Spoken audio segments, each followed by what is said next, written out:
ಧಾರಾವಾಹಿಯಲ್ಲಿ ಅಂತೂ ಒಂದು ಜೋಡಿ ಸೀತಾರಾಮ ಕಲ್ಯಾಣ ಆಯ್ತು. ಆದ್ರೆ ರಿಯಲ್ ಲೈಫ್ ನಲ್ಲಿ ಒಂದಾದ್ರೆ ಚೆನ್ನಾಗಿರುತ್ತೆ, ಸೂಪರ್ ಇರುತ್ತೆ ಎಂಬುದು ಅಭಿಮಾನಿಗಳ ಆಸೆ ಆಗಿರುತ್ತೆ. ಕಮೆಂಟ್ಸ್ ನಲ್ಲಂತೂ ಅಭಿಮಾನಿಗಳು ಇದನ್ನೇ ಕೇಳ್ತಾ ಇದ್ದಾರೆ. ವೈಷ್ಣವಿ ಮತ್ತೆ ಗಗನ್ ತುಂಬಾ ಚೆನ್ನಾಗಿದೆ, ಒಂದು ಜೋಡಿ ಒಂದಾಗ್ಬಿಡ್ಲಿ, ಜೋಡಿ ಚೆನ್ನಾಗಿದೆ, ಮದುವೆ ಆಗ್ಬಿಡ್ಲಿ ಅಂತೆಲ್ಲ ಕೂಡ ತಿಳಿಸ್ತಾರೆ.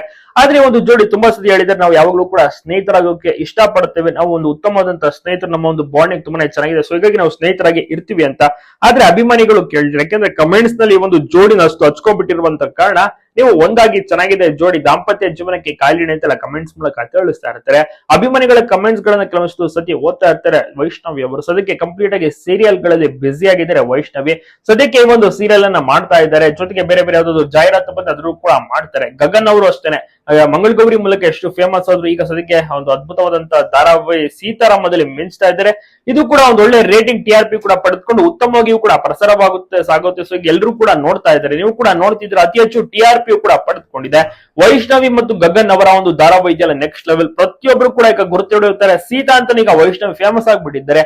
ಮುಂಚೆ ಅಗ್ನಿಸಾಕ್ಷಿಯಲ್ಲಿ ಸನ್ನಿಧಿ ಅಂತ ಫೇಮಸ್ ಆಗ್ಬಿಟ್ಟಿದ್ರು, ಈಗ ಸೀತಾ ಅಂತ ಫೇಮಸ್ ಆಗಿದ್ದಾರೆ. ಜನರು ಅದೇ ರೀತಿಯಲ್ಲೇ ಹೋದ್ರು ಕೂಡ ಇದೀಗ ಸೀತಾ ಅಂತಾನೆ ಕರೀತಾರೆ. ಅಷ್ಟರ ಮಟ್ಟಿಗೆ ಹೆಸರುವಾಸಿ. ಚಿಕ್ಕವರಿಂದ ಹಿಡಿದು ದೊಡ್ಡವರ ತನಕ ಎಲ್ಲರೂ ಕೂಡ ನೋಡ್ತಿರುವಂತ ಕಾರಣ ತುಂಬಾನೇ ಹಿಟ್ ಆಗ್ಬಿಟ್ಟಿದೆ ಒಂದು ಜೋಡಿ ಮತ್ತೆ ಒಂದು ಪಾತ್ರ ಅಂತ ಹೇಳ್ಬೋದು. ವೈಷ್ಣವಿ ಈಗ ನೆಕ್ಸ್ಟ್ ಲೆವೆಲ್ ಫೇಮಸ್ ಆಗಿದ್ದಾರೆ. ನಿಮ್ಗೆ ಅನ್ಸುತ್ತೆ ಈ ಒಂದು ಜೋಡಿ ಒಂದಾದ್ರೆ ಚೆನ್ನಾಗಿರುತ್ತೆ, ಒಂದಾಗ್ಬೇಕಾ? ತಪ್ಪದೆ ಕಮೆಂಟ್ ಮಾಡಿ.